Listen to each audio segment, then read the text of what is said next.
Good morning, everyone. I've been flat on my back for 7 days. 7 days. Missed 7 days of work. This is going to be a good one to absorb. Hope I still have a job. I don't think they'll blow me out, but they might. They can blow you out anytime for anything they want to. They don't even have to give you a reason to blow you out. So, this morning's rant, mainly drawn from personal experience and also from observation of media sources and so forth. Everybody wants to blame the government for our problems. And while it's true, there is government responsibility involved with the trusted servants that we have elected. Now, there's some key words there. We elected these people. We are the government. Yes, they get distance from us when they get in their job and they start doing what we've elected them to do. Yes, that's what happens. And there is corruption. We don't know exactly how much, but we do know that there is corruption. So, and unfortunately, we can't put this whole thing, we're not able to put this whole thing on automatic pilot. There is no automatic pilot. You just elect the very best people possible and hope that they don't rip you off and screw things up. That doesn't work. We need more intense oversight of government. And there are those trusted servants who want to perform according to ethical principles and according to the needs of the people.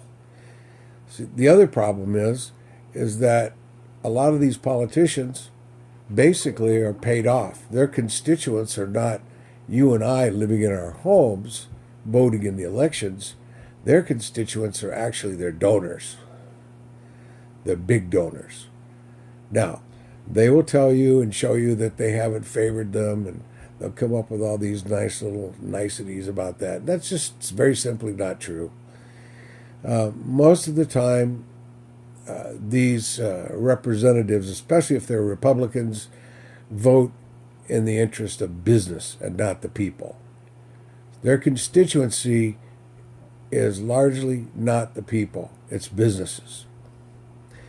And yes, it is true that the country doesn't run without businesses. We're a capitalist economy for the most part, even though it's become perverted off into some really crazed, outlandish, unbridled capitalism, which is destroying our economy and our way of life. So, yes, we do have this capitalism to deal with. We also have a smidgen of socialism. I think it's about 3 or 4% of our services are socialized. Probably needs to be more like 30 or 40%. Okay. Yes, we need health care for everyone, universal health care for everybody. Yes, we need that. Yes, we need to rip the fuck out of the defense budget. Yes, we need to make the green alternative, the green agenda. That has to be our only agenda. Because if we don't fix this, it won't matter about health care. It won't matter about any of these other issues. We'll be dead. So we have to fix that. That has to be the number one priority. And these candidates are coming out and they're spewing all this stuff. Even some of the candidates I really liked are spewing this and that and this and that. And there's only one candidate who is running on a total Green New Deal platform. And we know who he is, the former governor from Washington. Now, I'm not completely enamored of the guy. However, I have to look at platforms and not personalities. And his platform goes beyond Bernie. It's beyond Bernie. If we straighten out what's going on with the environment, it will create millions of jobs. It'll create millions of dollars in revenue. It'll make us a much healthier country. And our people will get healthier. Everything will get healthier. And then we can afford Medicare for all. We can do all this at once. See, the problem in our country has never been the government, really. The government is just an extension of the voters, of the constituency. Unfortunately, like I said earlier, the constituency, in the eyes of most of these politicians, is not the voters, it's companies and their special interests. So, the problem is companies. Now, there are a lot of great companies that are good to their workers, that pump back into their communities. There are companies like that. There aren't as many as there probably ought to be. A lot of these big companies, I mean, come on, Amazon making 11 billion profit, no tax. Come on, that's bullshit. And then they try to fuck the city of New York and try to fuck New York by giving them a below livable wage, by doing all kinds of typical Amazon crap. I don't blame anybody who doesn't ever want to buy anything from Amazon ever again, just based on their treatment of their workers and their whole financial setup. You don't make 11 billion profit and not pay tax. Sorry, they should be paying 80% tax, or he should be taking that 11 billion and investing most of it in community services for his people in the local communities. You know, if you enrich the community, it makes them have more disposable income and they buy more shit from you, right? Well, seems like that the greed supersedes everything. And this has always been the problem. This is the problem with the petrochemical economy. This is the problem with the big bank economy. This is the problem with big pharma, which is really part of petrochemical. This is the problem with corporate agriculture. All of these are in it for the money. They're in it for the profit, to enrich their shareholders. And the people that own most of the stocks are 10% of the population. So this is a big inequality in our economics. So the problem is companies. How do we fix the problem? We don't buy from companies who are like that. We don't buy from Amazon. We don't buy from Starbucks. We don't buy from all these big corporations who don't treat their workers to a livable wage and give good benefits. We don't buy from those people. Then we hear the workers cry out, no, I won't have a job. Well, you'll get another job. There'll be another job.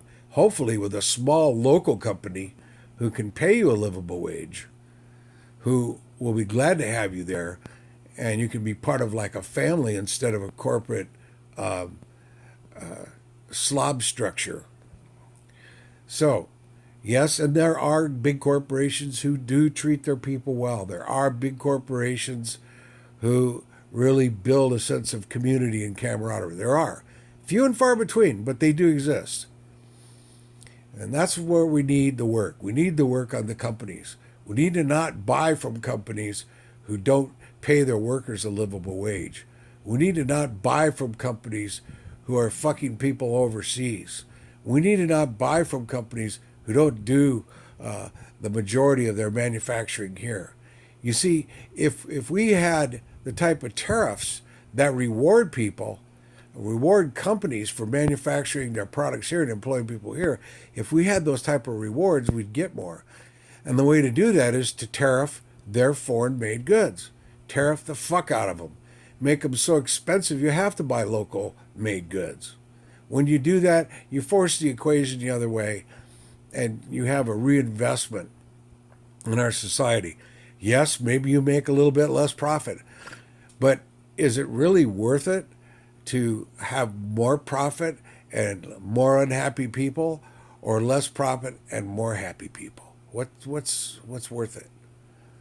And we know in countries that in company situations where workers are paid fairly, they just don't have these other problems that these other companies have. They don't have the turnover problems, the absentee problems. They don't have the problems that the other companies have.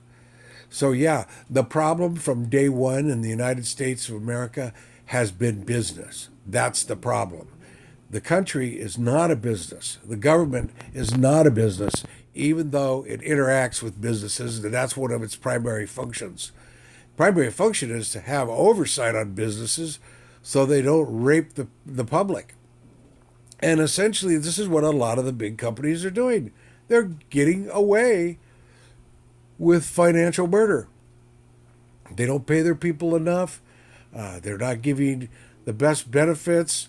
You know, what happened to this deal where Microsoft and Amazon and one of the other companies were all going in together to create a healthcare system for their workers? What happened to that? Where did that go? Now, that would be great if they did that. Then they could have, a very affordable infrastructure for healthcare. However, these things are not going to work well, and they're not going to work with the majority. So we need all of our healthcare to be nonprofit. No profit. Okay, where's the incentive if there's no profit? You don't need incentive. You give people good jobs, pay them livable wages, give them incentives to perform on the job, and you'll get what you want. You don't have to worry about profit. These people are not shareholders for the most part. So a lot of them are. Don't get me wrong. I worked in large electronics companies where we got shares. They weren't worth much after the company failed, but we had shares. So, and that's not really where it's at. It's not in stock options. Where it's at is in the investment back into the community and paying a livable wage. And when you pay people livable wages, they spend all that money right back in the community. That creates more jobs, more commerce, et cetera, et cetera, et cetera. And if they buy from locally made and locally distributed products, if they buy from those small companies, that helps us more than anyone. Small companies employ far more people than the large companies do. The problem is that the large companies and the investor class get away with ridiculously low tax rates. And while they might have a great importance in our society, I wonder about how great their importance really is. And while they may have that, they do not have the right as a 10% portion of the population to control 90% destiny. In other words, the destiny of 90% of us. They don't have that right. And we have to push them out of the way. We have to tell these businesses, fuck no. I'm not going to buy your shit. I'm not going to buy your Starbucks. I'm not going to buy your Mickey D's. I'm not going to go to Walmart and buy your shit. I'm not participating. I'm buying from other people. I'm buying from local small businesses who need my business. The more of us that do that more often, the better it is for our entire local community. The type of jobs these big companies bring in, by and large, are not very high paying. In fact, the local business might even pay a little less, but they reinvest back in the community even more, and in the long run, they will pay more. Anyway, that's enough of me going out on a limb with the economics of this. There's a lot of argument going on about the minimum wage and all this stuff.